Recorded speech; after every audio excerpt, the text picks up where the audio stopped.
Good morning, everyone, and welcome. I'm Jonathan Coy, and I'm delighted to be your host to today's webinar, From Compliance to Confidence, Leading a Life-Changing Allergy Culture for Your School through Benedict's Law. Today, we're focusing on the vital issue for school leaders, how to move from simple, legal compliance to genuine life-saving allergy culture across the whole school. We're joined by two outstanding speakers. We've got Natalie, a head teacher of Wanstead Church School, who is sharing the lived experience of implementing the work in schools. And we also got Tracey Dunn. I've known Tracey Dunn for many years, and she was an ex-head teacher, and now she's the AllergyWise Manager, and she's going to bring you the deeper understanding of what Benedict's Law is about. So welcome. And we also got Johnny from Kitt Medical here, who's going to give you a demonstration about how to use Kitt Medical into your school. This is a webinar joint with Kitt Medical to give you more information about it. If you want to find out about Kitt Medical, go to the QR code at the top, and that will give you all the information you need. So if you have any questions, please put them in the chat as we go along, and we will leave time to do question and answer during after each session and at the end. So let's begin. One other thing, we also are going to be joined by Kitt Medical at our conference next week. I'm really delighted about that, because you can then see and ask all the questions you like about how Kitt Medical works and how it works in your school. So we're going to start with talking to Tracey about Benedict's Law and the importance of Benedict's Law and why all school leaders need to do this. So good morning, Tracey. Good morning, Jonathan. It's good to be here. So are you happy if I share? Sorry. Yeah, you're more than happy to share your screen, and then we can go through. And just a little bit of background. It's sort of like Benedict's Law is important for schools, isn't it? It is really important for schools to be using. So if I get your slide up. Just getting them there now.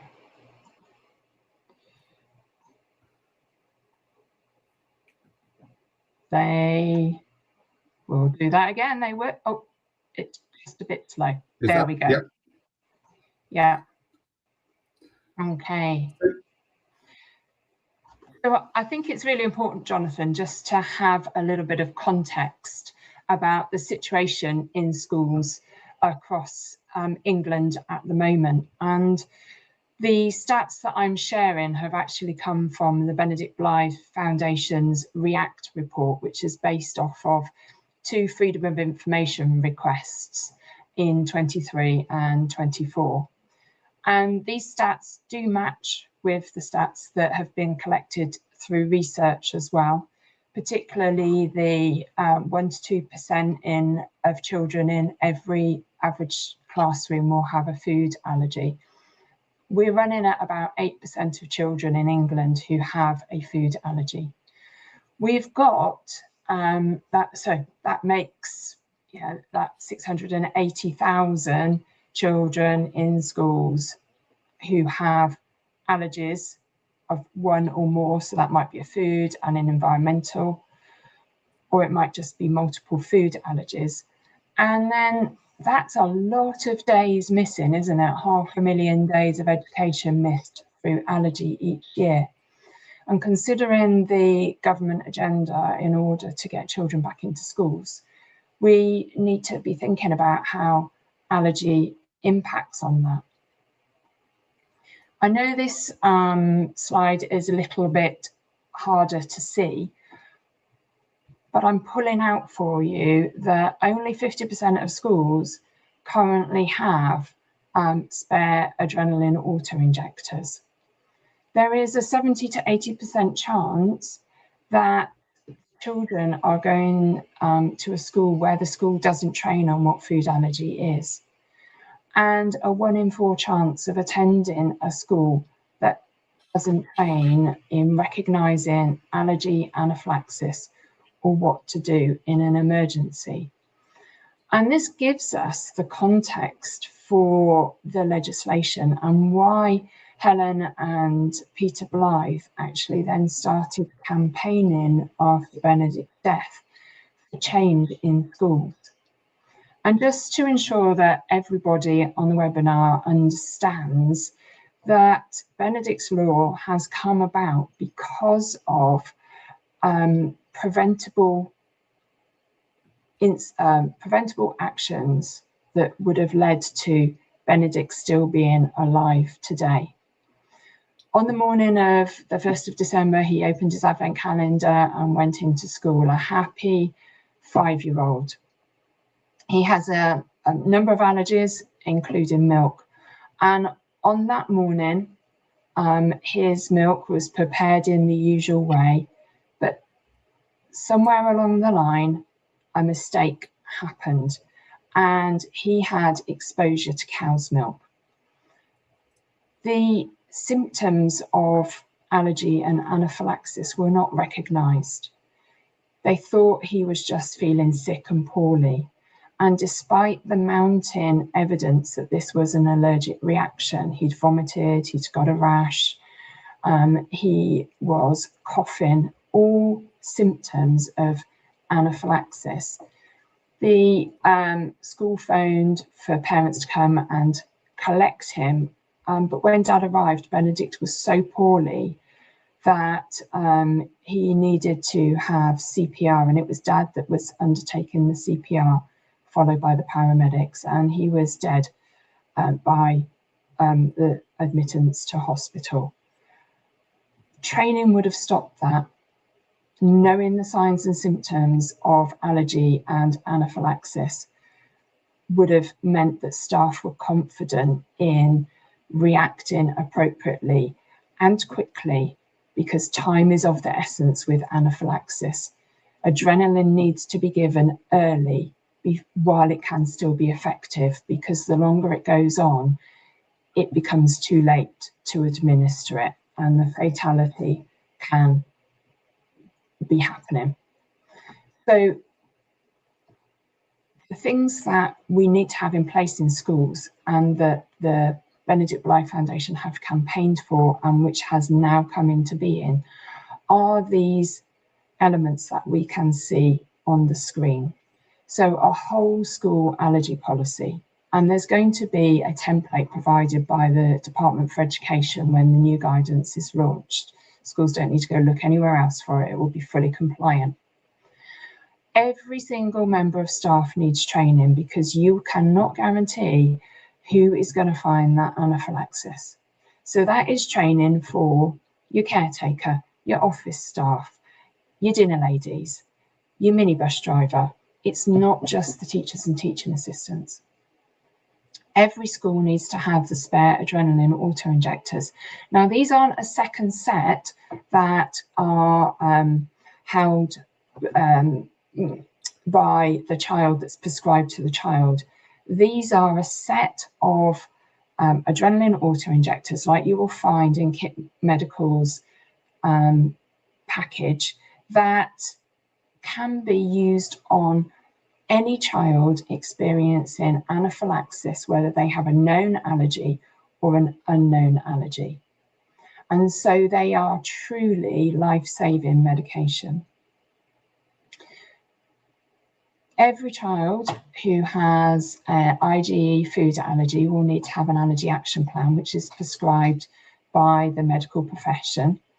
They will also need an individual healthcare plan that actually translate their medical needs, their allergy, into the day-to-day practice of what that child needs to have in place in order to be well and safe at school.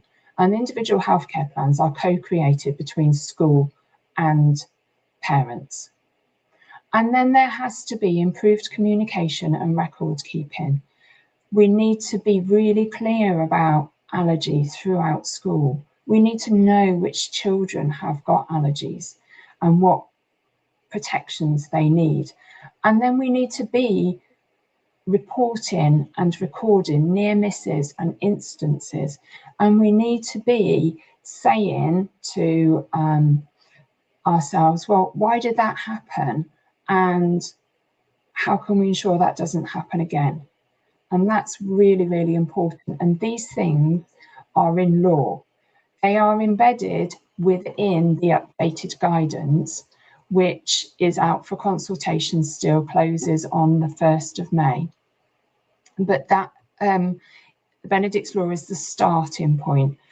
The updated guidance also goes further. It says that there needs to be a designated allergy lead in a school. There needs to be a nominated governor for allergy, in the same way that schools have a nominated governor for safeguarding or for SEND. We need to have this oversight in that from the allergy lead, from the governor, to ensure that this is sitting alongside safeguarding in the school. We're talking about keeping children safe. It's so crucial because there should never be another death of a child in a school because of an allergic reaction. Every school has a risk register, and allergy needs to sit in that risk register. If something tragic happens, what is the reputational damage to the school, to the staff? So the guidance is saying that allergy needs to be in that risk register, and schools need to be thinking about those critical incidences. But then we need the risk assessments. We need the risk assessments around the day-to-day management, around science, around lunch, around playtime, around trips and residentials. So we need to be thinking all the time about those risks for the young people and how those risks can be controlled to ensure that they are safe in school. It's wonderful that for the first time we're seeing the children's well-being being included in this guidance. There are so many children who suffer with anxiety, and their parents suffer with anxiety. 42% of parents and carers of children with food allergies meet the clinical threshold for PTSD. We know that adult anxiety passes on to children, so it's really important that we are thinking about and prioritising children's well-being. And so all of this leads to the culture, a culture shift, because without that moving of allergy from being an add-on into being something that's central, we are still not going to be fully protecting our young people. Okay, Jonathan, I shall stop sharing. Wow. Well, I mean, I follow the legislations and all the DFE updates and things like that. Actually, the detail that you just shared there, I'm not sure that most, from conversations with school leaders, I'm not sure they are aware of how much has changed and what will be in place with Benedict's law. I know the consultation ends in May the 1st. When will schools have to put things in place by? If the September. So the guidance is going through. Benedict's law is in law. That has to happen. And so schools need to be ready for September and are going to need to respond quite quickly to that. And there are a number of different training organisations, including ourselves, including Kitt Medical. And that's essential. The training is where the culture starts, and there is a lot more in the guidance that schools will need to unpick. Now, we're expecting the finalised guidance to be available in June, beginning of July, which is quite late on, and we will be keeping an eye on those timescales with the Department for Education, because I know how frustrating it is as a head teacher for that guidance to land the day that the summer holidays breaks up, so that it starts.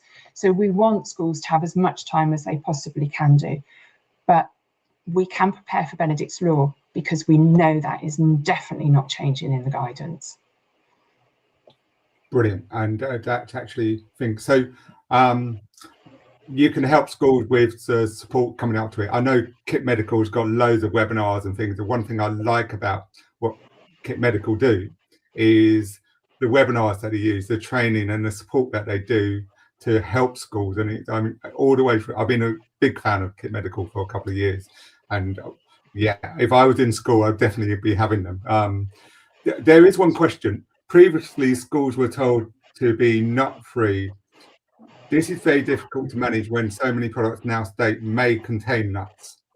What is realistic to achieve? How should it be stated? Is allergy aware a better term? Or we've had staff complain due to the personal dietary needs, they need to eat nuts. What do we do in these circumstances? Absolutely. So the guidance says that, and it mirrors the attitude of or the beliefs, the statements of all of the charities, that being nut free isn't necessarily the best way of protecting children. 26% of fatalities in the under 16 age group are to milk. 9% and 14% are tree nuts and peanuts. That's significantly more than, so milk is significantly more than those nuts. And yet would not even conceive of a school being milk free.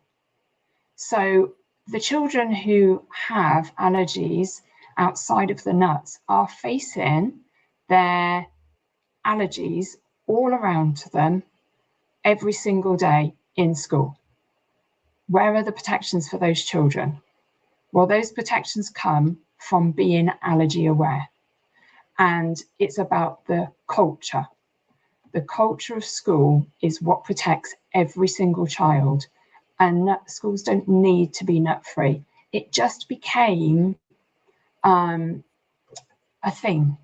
And schools thought that nuts were the worst, and we've inherited these things, and we've never questioned why we are nut free. It does give some reassurance to parents and carers who have children with nut allergies. My son, though, has a peanut allergy, and my personal belief is that I didn't want him educated in a nut-free school because I knew that it's not possible. It's really, really difficult to ensure that children aren't bringing in nut products, that staff aren't bringing in nut products. Everybody needs to be thinking about how they ensure all the children are safe. And a large part of that comes down to hygiene, not about banning something. So we also are offering lots of different webinars for schools to prepare for this, and for allergy leads and nominated governors.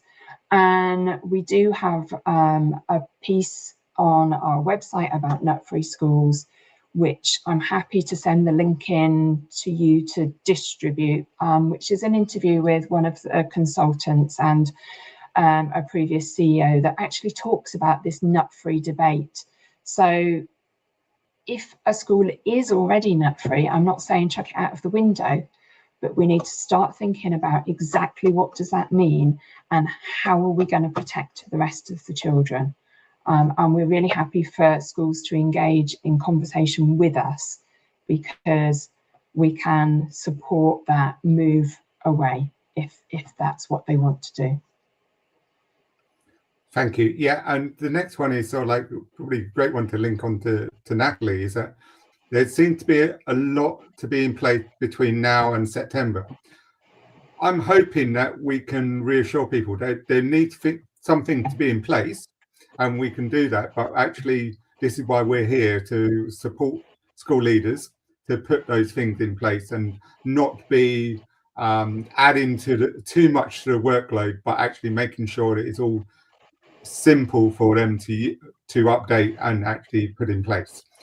The culture one is the most important one, and actually we do need to change the culture within schools to make sure the language is right and the communication with all the parents and all the staff is right. So thank you very much, Tracey, for that. That was really insightful and really useful. And yeah, do stay on, and if there's any more questions, come and answer those. So welcome, Natalie. And so there seems to be a lot to be in place by September. Do you agree with that, or is that? Yeah, I mean, well, firstly, good morning, everyone. Thank you for having me today. So my name's Natalie Denchfield. I'm the head teacher of Wanstead Church School. It's a primary school in London. I'm here as a long-standing Kitt Medical customer, I think from day one.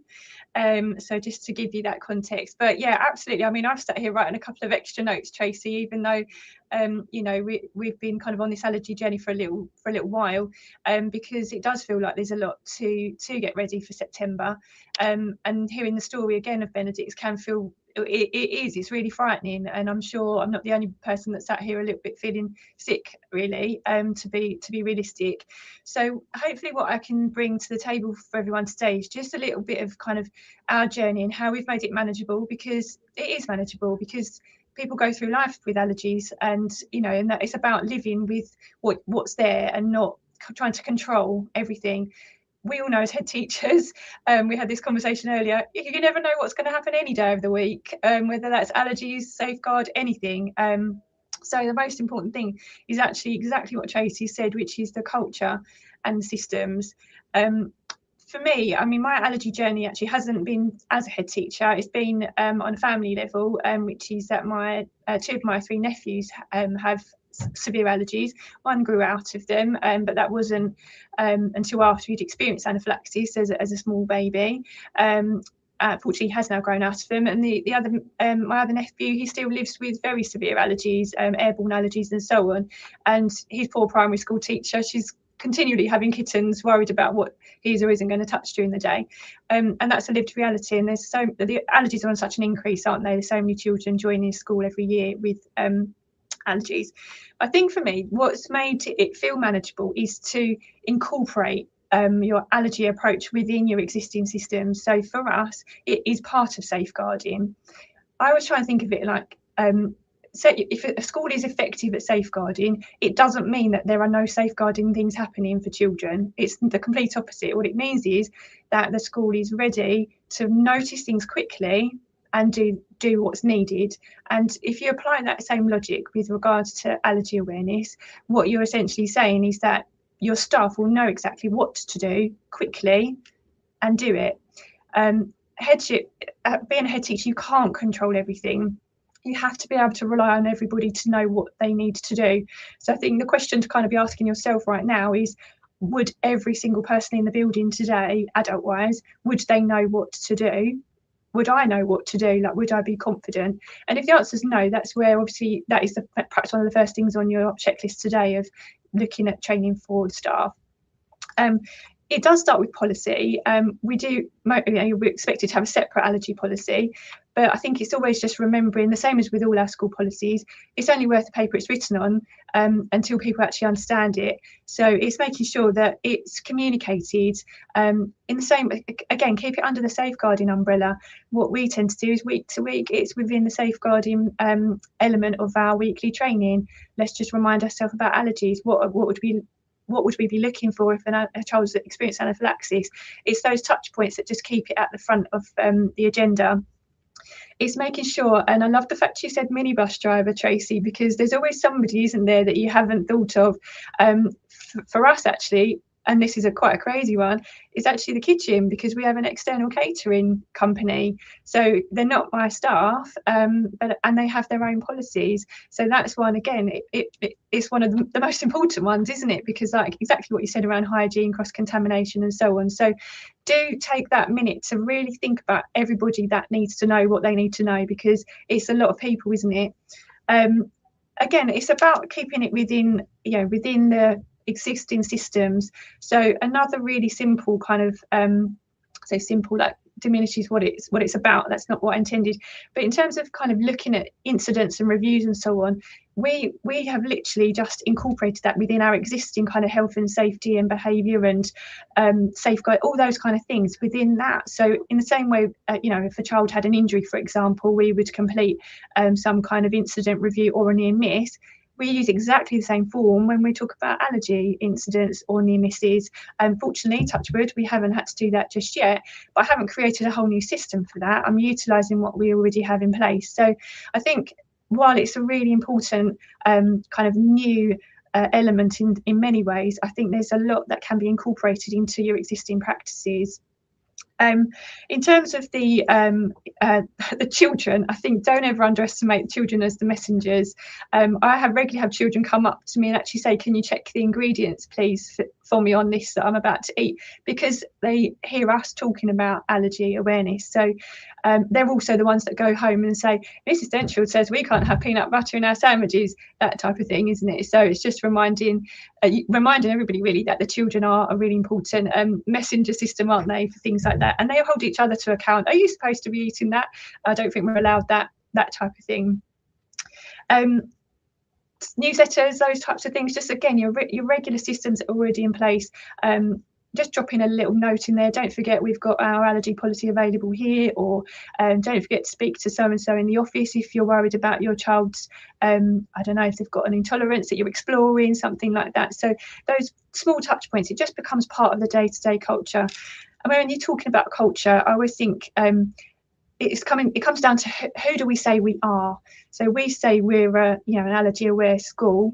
Are we perfect? Absolutely not. Are any of us medically professional? No, of course we're not. But do we do our absolute best, and do we talk about it regularly? Yes, we do. And that takes you quite a long way along the road already, because then people, oh, you're the allergy head teacher, aren't you? No, I'm really not at all. I'm nowhere an expert, but you hear me talking about it, and that's part of the journey already. I think bottom line for me is really, it's never going to be about control. It's always going to be about prevention and your systems to then have your responses ready. It's about making sure your staff know what to look for, being confident. And when you say confident, of course nobody's ever confident, but it's about, would they know what to do or who to ask? Would they know that so-and-so in the office will be, or wherever they are, they're the person to grab straight away? Do they know that? Would you be happy to do it if it was you? Because they're looking to you as the head, aren't they? I know mine ask me all the time, and I think, well, I don't really know any more than you do, but you would make sure that you're at the front and centre if you needed to be. But most important is that response, isn't it? I mean, as I'm saying about lack of, you can't ever control it. My nephew is highly allergic to lots of things, including cow's milk, actually. They regularly come to stay with me, which again, it's a big deal for parents of allergy children. They don't often trust many people with their children, and they're sending them into our schools every day, aren't they? And we dutifully bought different cheese for dinner, but brought the wrong one, and it wasn't the vegan cheese that he was meant to have. It was a lactose-free cheese instead. Don't laugh. The reason I realised was because it didn't smell quite as disgusting as the vegan cheese. But the reality was he just went to pick it up and had actually touched it before I thought, hang on, that doesn't smell bad enough for it to be the wrong cheese, to be the correct cheese for him. And after I got over the, oh my word, that could have happened, and then, oh no, I'm really embarrassed as well, like I've been trusted with this. Once you get past that point, you actually go, but if it had have happened, I would have known exactly what to do. And I think that's the bottom line. Things will happen, things go wrong, you can't avoid it, but are the systems there? Is it within the culture day to day? Is it just part of safeguarding? It just comes under that heading. It's within all your normal routines of safeguarding. Do you talk about the children that have got allergy plans, as well as children in the same way, as the children you would that run child protection plans or safeguarding plans, whatever? Have you checked if everybody's training is up to date in the same way you would do with your safeguarding training? Is it on the induction checklist in the same way your safeguarding training would be? It's all those things. So for me, after you kind of panic, and I certainly did, reading the extent of what's going to be required from schools, and there's going to be more to come, and of course again hearing today that terrible story, I hope what today can also bring for all of us is that moment to just pause and say, I've got all these systems here already, I now need to thread allergy awareness really clearly into it, and have those regular checkpoints as you would with any other policy. Pausing to review, talking to the staff, asking those key parents as well, the parents that live it day in, day out, like, does this work? How does it feel for your child? Like, how is it for you as a parent? And being open about it. When it comes to that wellbeing element, it can be really frightening for families and for us as professionals that are responsible for all these people in our buildings every day. So keeping that kind of conversation open is really important. So yeah, I mean, hopefully what I've given is just some thoughts around how to make it feel manageable for you. It is scary, of course it's scary, but I think use what you've got, and I think it's manageable in that sense.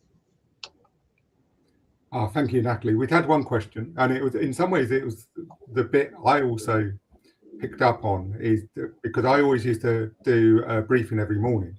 So 10 minutes briefing with all staff. We sat in basically it was to check in with everyone, really. And in that was a safeguarding bit of what safeguarding we have to do today and things like that. So you're saying doing an allergy aware part within that. So the question was, thanks for the practical tips, but can I ask an example statement to add to the safeguarding briefing, as we're already doing weekly safeguarding briefings? What sort of things would you say for the allergy aware then? Yeah, I mean, so it could be something like, right, everyone, what symptoms could we be looking for? And you just do sort of like quick fire. It might even be, and I'm certainly going to borrow Tracey's slides today, a couple of those, a little bit frightening, but those statistics, just pop them back in there. Just remind everyone, this is really important, because people are busy, right? The school day is so busy. There's a million things to remember all day long. And occasionally you just need that, oh, actually, we just need to remember this. This is really important. So it might even be something like that. It could be depending on the size of your setting. I mean, my school's relatively small, so we might go, okay, let's go through who are our children that have allergy plans. That might be feasible, it might not be. That might be a departmental level, for example, within your teams, depends on what your setting's like. Or it could be a Q&A, like, tell me, let's talk about allergies. What are we thinking? Is everyone all right? What are we worried about? So it doesn't have to be a big, and it isn't a big element week to week. It might just literally be 30 seconds, but it just keeps it on the boil as such. That's really useful. And yeah, thank you for all the things that you're saying about it. It's about culture. It's led from the management team to actually everyone talking the same language and actually making sure it's consistently dealt with in schools. And actually this is basically, I mean, I do a lot of work with schools and head teachers at the moment, and actually this is the thing you have to do. You have to be consistent with it, and you have to put it in place and measure the impact over time. And then over time it will change the culture of the school. So thank you very much. What was the hardest thing for your allergy aware journey? What was the challenging bit? I think it's making sure everybody's in the picture. I think that's the hardest bit anyway with schools. You've got so many people, and people do different shifts, or people work different days of the week, staffing wise. I think that's always the hardest bit. For me, I mean, I was very fortunate. I've found Kitt Medical really early on, as soon as they appeared on the scene, really. So that has been a massive game changer for us in our journey, because it solves, that sounds you know, like it's all done, and it's absolutely not, but it certainly answers a lot of the questions, because the training's done, the spare auto injectors are done, you've got that person you can ring if you need and say, right, what about this? That part of it actually took away so much of the challenge for us, and so much of kind of the fear, really. So I think really it's just more on the system level of just making sure everybody's in the picture.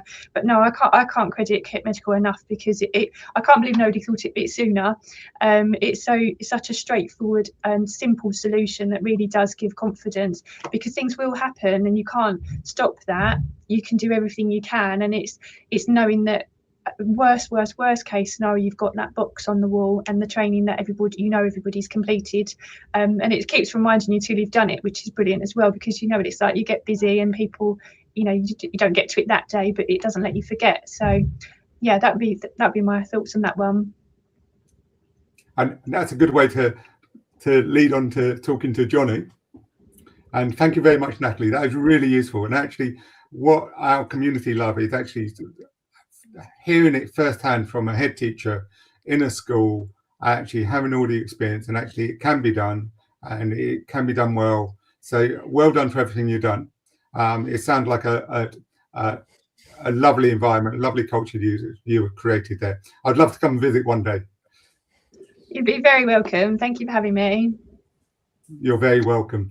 So, Johnny, do you want to tell us a little bit about the journey of Kitt Medical, because it is an interesting journey, and where you got to this stage? And then we're sort of like, we talk a lot about to school leaders about how to support them within the role, and how they make them to be more allergy aware in schools as well.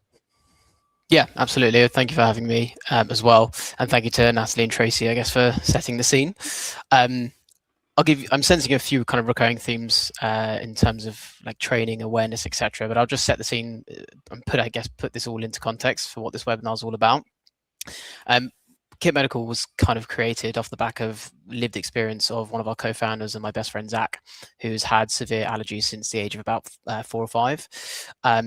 One day he was at a friend's house, just having a standard kind of play date. His friend's mother was making them sandwiches. The same knife was, he made his friend a peanut butter sandwich, but the same knife was used to spread butter on his bread, and instinctively there was a reaction. And so he was kind of quite sick for a few days, quite unsure what was happening. And it was only after a few hospital tests that they realized it was Zach had severe allergies to peanuts. And over the years, he's developed others to things like chickpeas, peas, lentils, has grown out of others like soy, etc. But has kind of been on the allergy journey for almost 25 years now.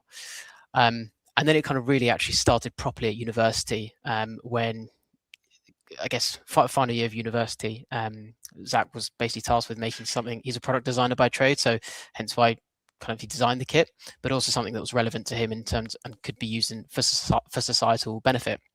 And that was really where the first version of the Anaphylaxis kit was born. Fast forward to now, we've been working with schools for about just over 3 years now. Natalie and Tracey have both, as they've said, both been there from the incredibly early days. We work with about 1,500 schools up and down the country. And as part of our, I guess, mission is to train as many staff members as possible. We've trained about 50,000 staff members with our online CPD accredited training course, which again we'll go into later on. But probably the most important, I guess, statistic and a bit of a different, I guess, KPI is actually been able to, these kits have been used 34 times to potentially save people's lives. And the interesting thing, is the variety of reactions that we've had, or these kits have treated. They have been students, staff members, visitors of the school, whether that be people who know they have anaphylaxis or have severe allergies and maybe aren't carrying their pens despite the fact that they probably should, or they end up using their own pens first, but then they have to use more pens from our kit because they may not have been prescribed enough pens personally, and their reactions and the symptoms are quite severe. They haven't improved after they've used their own pens, and then they've needed more from our kits. But also the unknown anaphylaxis, which has happened quite a lot of times now, where people have no warning, no history of allergies, and all of a sudden, with a click of a finger, whether it be a reaction to a bee sting, airborne, or food or drink, of course, they have a reaction. It's really, really hard, if not impossible, to prepare for those cases, because if there's no known allergy history, there is no healthcare plan, there is no knowledge. If it's a staff member, there's no knowledge for that person, or there's no colleague, I guess, to go and get your pens, because there are no pens to go and get, which is why these kits have been so crucial when they have. So that's a little bit about Kitt Medical. I'll give you a very quick overview in terms of what we actually do, whilst also kind of addressing some of the problems. Again, to put this into context, I'd very much liken it to being like a defibrillator, but for allergies, in that many years ago, before defibs were in schools, no one really knew too much about what they were. But obviously, with lots of unfortunate fatalities that happened, the government eventually took action with the Oliver King Foundation, who, I guess, similar to the Benedict Life Foundation, lost their son tragically to a heart attack. And that kind of many years later, and a lot of campaigning later, led to having defibs in all schools. And this has kind of followed a similar trajectory now with Benedict's law. It's just such a shame that so many terrible incidents / fatalities have to happen in order for the government to actually take action. But I guess that's where we are. In terms of the kits that we provide, it's so crucial that they're actually wall mounted and very visible, because what we don't want is, if pens are kept in a cupboard, it's great if you have them, but if you can't see them, there's no visual reminder. It's not screaming at you in the face. And as Natalie and Tracey both alluded to, you're all incredibly busy people, and so if it's not there, if it's not reminding you, it could be a case of where it's out of sight and out of mind. So that's why the kits have been deliberately designed in that way. Alongside the kits, we will give you access to a few accessories, like a trainer pen with each kit, so staff can actually practice using a dummy pen without using the real pens, but just to get a feel physically for how it actually feels. A break glass box we'll give you as well. And the recommendation is to put a key inside and then wall mount it next to the kit, like so, to be the nearest key option, but that's up to each school. We will give you multiple keys as well with each school, with each kit, sorry, and you just push in, twist, take it out of the wall mount and take this to the incident. Taking this to the incident is so crucial, as opposed to the person who's having an allergic reaction, to actually move. You want to keep them still as possible. You lift up the latch, open it, and you can see that there are, just move this closer, 4 pens, because there are 2 of each dose. As I mentioned earlier, we've had lots of incidents where kits have been used, but both pens have been used as well. So that's why there are always 2. It's, I guess, a backup to the first, because if symptoms don't improve, you will need that second. They are clearly differentiated based on age and weight labeling here. And then you also have a set of instructions with the steps to follow in terms of how to actually use these kits. Because even though staff will have training, it's just so useful to have that reminder in the moment, as opposed to logging on to another training course where there's, as Tracey said, time is of the essence. And then you'll just put it back in the wall mount and lock it again with the same key. Now, obviously, that's the whole kind of physical kit aspect, but to support schools as well, I'm just going to share my screen and show the online portal, which all schools will have access to, which looks like this. And it's basically the school's way of keeping track of everything. This is something that we maintain, like, I guess, on your behalf, but you will have full autonomy and oversight on it. So as an example, my current task is to confirm delivery of my kit, meaning that it's either arriving in the next few days or it's just arrived. And in which case you'll go through the steps, confirm the details of the pens, like the serial numbers, the expiry dates, etc. But we will prompt you to do this task. Similarly, as Natalie mentioned, there are some checkup features which will remind you to do things like reminding you of your the expiry of your pens, but we'll go through that in a moment. The key features will include things like a kit tracker. So based on the size of the site, if the schools are really, really large, they might need multiple kits. So you can see how many kits you have across the site, the locations, status of the medication inside, the content of the kits, and the expiry of the pens here.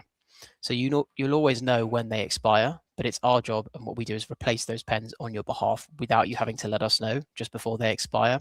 So you'll be notified, but whoever's managing this at school, they don't have to manually reorder this with us. We do it on their behalf. I guess the slight exception to that rule is if pens are used, and as I mentioned, that's happened 34 times now. In each case, they will go through this incident report form with us just to tell us basically what's been used. We will obviously call that school to make sure everything is okay and understand what happened, but then we will crucially replace those pens on your behalf.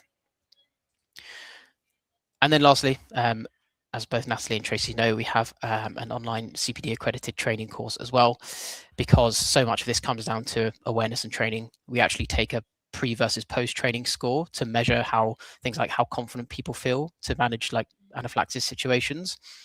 And it's amazing what 25 minutes, half an hour of training can do, because before it could be like a 5.4, 5.5 average out of 10, which jumps up to about a 9.3, 9.4. So just by having some really kind of concise videos made with allergy professionals, doctors, etc. In fact, Tracey was there on filming day as well. So just by having some really succinct information that's accessible to all staff at any point is super useful.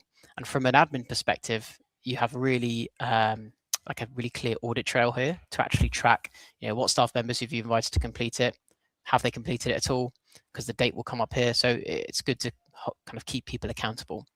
But as an admin, you can send people reminders, download all their CPD certificates, etc. And then it's also super easy to share training via any of these 3 options here. I guess the latter 2 will allow you to share it in bulk very quickly. We've also just launched this resources page today. So lots of new allergy resources that's really useful for schools and businesses who we work with as well to know. Bit of a work in progress, but it's just launched today. And then if any schools have any issues relating to the technical side of things or kit side of things, they can either give us a ring or they can just go through this support feature, which goes straight to our customer service team, which enables us to come back and help with the issue. But yeah, that is pretty much our service in a nutshell, as Natalie and Tracey well know.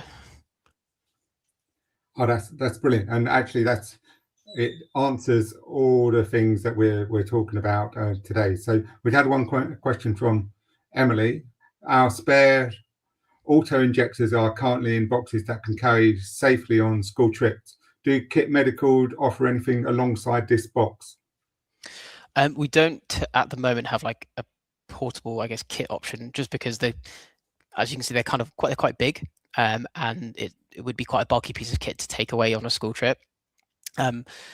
Also, the kind of thing we've learned is that if these are taken off-site, there are likely still going to be people on site. And so what happens if there's an incident occurs on site whilst these are off site?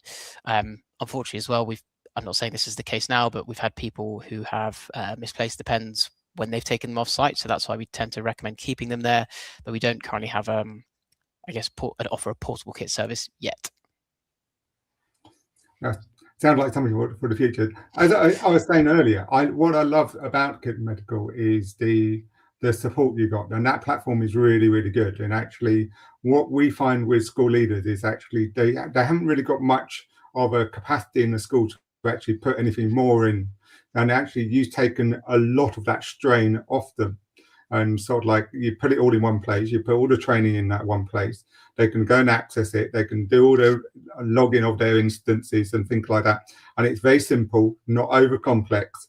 So what would be the one tip for a school leader that you would recommend them to do in the next week or 2 weeks for Benedict's Law? Yeah. Apart from your stuff.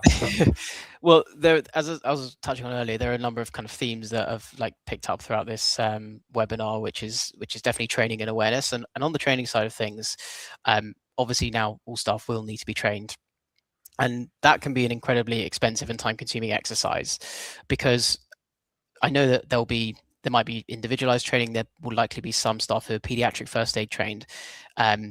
Regardless, on those courses, they're amazing. But the only problem is, especially on the pediatric side of things, it's going to be incredibly expensive to send all of your staff on training courses, or however, whatever that might look like. And it's also incredibly time consuming. If as well you're kind of tying in allergy training with lots of others, you're relying on your memory to remember absolutely everything. And we're only human beings. I did my first day training about 6 months ago, and there's no chance, like it was a 1 day long course, and there's no chance you can remember, or I can remember every single thing that I was taught on that day. The highlights, of course, yes. So that's kind of why we've made the training in the way that we have, like accessible to all staff at any point. It often gets done, like quite often when new staff joiners join in November, and therefore haven't been able to do it in the September Inset Day session, or just on a random Tuesday night on the sofa, because they can. It's very flexible. And then in terms of awareness, again, as I mentioned, that's kind of why the kit has been designed like this, because you can't really do anything. You can put certain measures in place to prevent, but you can never really fully prevent anaphylaxis. But you can do a lot to mitigate risk, raise awareness, and treat if it does happen. And then one of the other problems we've come across as well is actually, great, the government have said go and get these, go and kind of get spare pens. But how do you actually do that? Because some pharmacies may reject you altogether, which we've been told. You can go and kind of buy them, but they are expensive to source. They cost, depending on where you get them from, but an average of £100. But again, it depends where you're getting them from, because some pharmacies are charging schools up to £150. But what's also crucial to know is that the expiry can vary, and it will likely, if not almost always, be the same cost regardless of what the expiry is. So if we even work on the lower end of like £100 a pen, there are 4 pens in the kit. So you kind of got to cater for all age groups. So you're timesing that by 4, but then you might have to double that cost to keep the pens in date if the expiry is under a year, which works out to be an incredibly expensive sum of money. And that's just to keep the pens in date for the year, let alone any form of training, if the pens are used, etc. So it does begin to add up. Thankfully, we've been able to guarantee a minimum of a year on the expiry dates of the pens that we provide schools, by working directly with the manufacturers who actually make the pens. And that's how we're able to provide 2 pens per dose as well. That's really interesting. I hadn't thought about it in that way. And I mean, just to closing, Johnny, before we end up, what's the one thing you would like school leaders to know about being allergy aware to closing this up, the webinar? That's a good question. I think, like as Natalie said, like you're only human beings, and there is so much going on at the school every day. It feels like 24/7, not quite 24/7, but every day. Even like when the kids go home, there's things for the staff to be doing, and so if that means just doing that little bit of extra training before you're leading like a school trip, for example, or if that means implementing a new system in the lunch hall to identify, I'm sure a lot of schools on this webinar will already have this in place already, in terms of some schools do have like a lanyard system where they have a coloured lanyard or a coloured coding system to identify which children have which allergies, and therefore what they can't eat, what they can eat in the lunch area. But ultimately, the main message for me is around awareness and training. Unfortunately, you can be allergic to basically anything, and it's not just food or drink. So it's the wider message of like, can it be exercise induced? Can it be from a bee or wasp sting? Can it be from food or drink as well? So it does come down to training and awareness. I mean, I asked the same question to Natalie. What would you like all school leaders to take away from this webinar? I guess the fact that I'm sure anyone or everyone on this webinar will know about the top 14 major allergens, but that doesn't include lots of other food and drink and other things like, well, it doesn't include like bee stings, but as I say, you can be allergic to anything. So it is the awareness of that. And then in terms of the actual Benedict's law coming in, which is obviously the most relevant part of this, with regards to the allergy action plans and the healthcare plans and policies. I'm sure a lot of you already have that in place. Maybe it needs a little bit of tweaking, but I would definitely have a search around in terms of provisions, see what's possible, and obviously come to us if you need any help. Brilliant. Thank you, Johnny. Where can people find more information about what you do? Yeah, so our website, I think there's the QR code is somewhere here. Yeah, I took it off, but our website, okay, no worries. Our website is just www.kittmedical.com. If you wanted to get in touch with us, you can make an inquiry. Thank you. And we will come back to you. And yeah, I'm happy for my personal email to be shared as well after this, Jonathan. Oh, thank you. It was really, really good. And we loved the product and loved it for many years and things like that. So just ending the webinar. So Tracey, what advice would you give to a school leader now? What one thing would you like to leave with them to know about being allergy aware then? Don't panic. It's all doable. Look for the places that can easily incorporate the recording, the reporting, start the conversations about allergy aware, just as Natalie outlined. Start by raising the profile of allergy in school. Go onto our website. We've got free downloads. You'll find in there assemblies for the children. Have an assembly. Just start that conversation and have a read of the consultation documentation. It's not going to change very much, if at all. And just start thinking about making your action plan. What do you need to put into place? Whilst this is statutory from September, there are like many things. Okay, if you do Ofsted, then it's going to be a very much of a priority for you if you're expecting them in the autumn term, because Ofsted will be looking at this under safeguarding. But write your action plan. Don't panic. You've got this. The teams around you, Kitt Medical, we're there, and just reach out.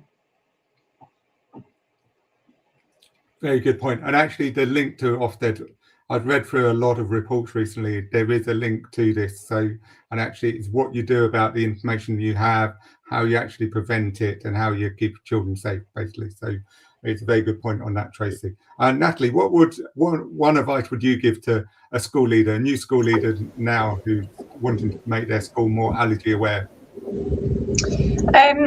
Yeah, there's so many things to think of, isn't there? I would say the same as Tracey, first of all, which is don't panic. But I would actually say identify your allergy lead first. Don't try and do it on your own, because the headship is so busy all the time. Find somebody. I mean, in my case, it's my office manager. She's really well placed for it because she's that go-to for lots of things. But it might not be that person. It might be somebody in your team that's an allergy champion. So my advice would be find that person first and then sit down together, write your list, write your allergy plan, so your action plan, that type of thing. Just work through it a bit at a time. I also will be using the summer term to kind of audit where we are and make those plans for September. But find your buddy first of all, and work together. Really good advice. I'm just reading some of the questions. We got down to one. Kitt Medical, it's interesting you mentioned identifying students with allergies, because the discussion came up before and we could not reach a conclusion about this without singling out particular students. Yeah, I think maybe Tracey and Natalie might be better as head teachers and former head teachers, and yourself, Jonathan, as well. But a few days ago, I was talking to a head teacher who brought up basically the same question. And the thing that they raised, which was quite interesting, was, yes, they don't want to single out particular students, but it is really hard to actually come up with a way that doesn't, especially when everyone is eating in the same lunch hall together.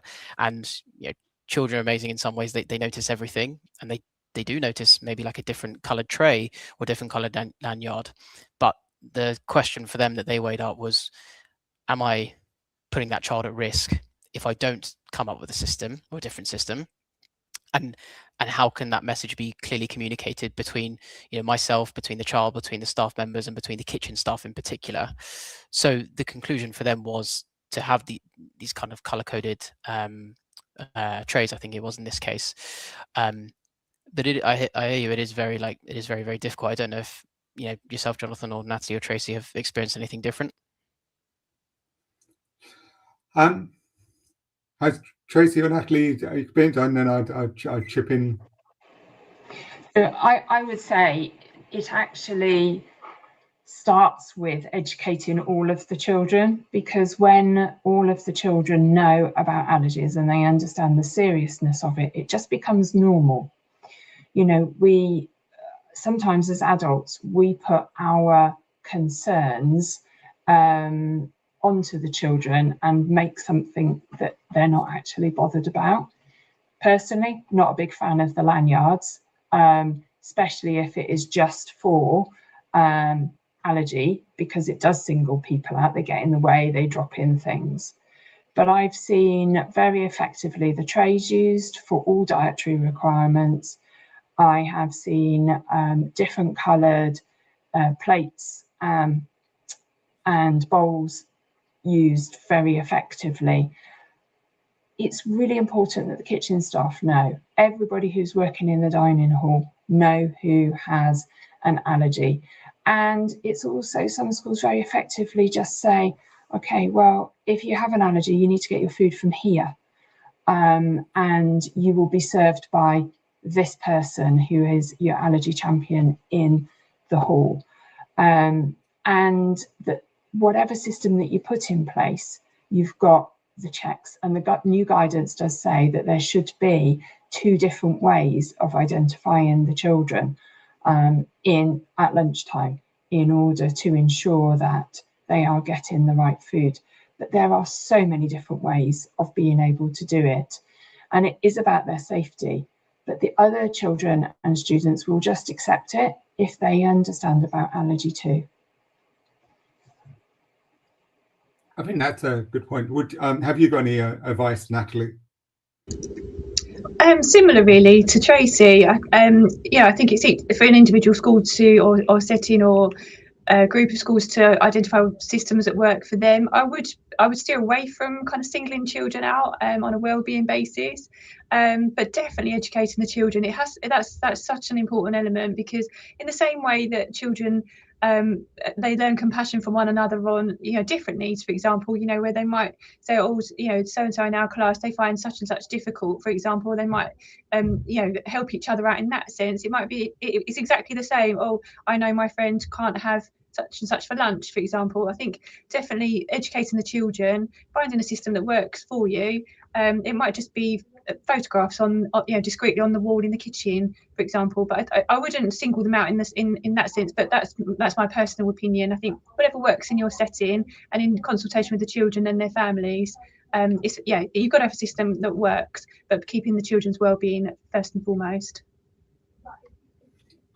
And to clarify, and very good point there. And I personally wouldn't have the lanyard because I just remember going, and a lot of history now was free school meals and non-free school meals. They used to have coloured cards going up to it, and actually nowadays, sort of like the people were saying, actually that was signaling them out, and it really affected their well-being and their things. So we're in some way doing the same thing. It might be the same issue. So the whole thing about everything is more about the knowledge of the staff and the people in the school hall with dealing with it. So if they all got the knowledge and know what allergies the people have, then they can guide that whole situation and protect the child in some way. So it's more about the knowledge of those people involved. Whichever system you do, you have to well, and it has to be consistent, and it has to be checked up on. And that's basically all the things that are coming from Ofsted anyway. Is sort of like those things have to be done. And where schools are marked down in safeguarding is those things are not in place. So that would be my advice on it. Work on a system, but make sure everyone knows all the children and understand the allergies that are in that hall at that point. Well, thank you very much. A really insightful webinar today. I really loved it. I could talk all day about it, as you probably noticed. And I think Kitt Medical, Johnny, you've created a system that is really needed in schools, and all the support that you've done with it is really useful. And Tracey, thank you for your insights into that one. I love the idea of assemblies and sort of like that. That would be the first place I'd be doing. It'd be doing an allergy assembly, and allergy aware assembly, because actually that would be so useful for the school, because not only is it training the children, it's also training the staff that are in the hall at that time. So there's a lot of elements within that, and you can do that on a monthly basis of saying, oh, what's going on, and give them a little bit more information about that. And Natalie, I love the culture you got in your school, and it sounds like it's I'm sure it's not, I'm sure it has its days where it's not quite, but actually the culture of being everyone in the school is allergy aware and how they deal with it. And so it's credit to you. So if you want more information, go to the Kitt Medical website. The QR code is there. And thank you everyone for your questions today. And I'm looking forward to meeting Johnny in person next week at our conference in Birmingham. If you're around, there's about 3 or 4 tickets left. So be quick on that one. And have a great day. Thank you very much for joining us. Thank you.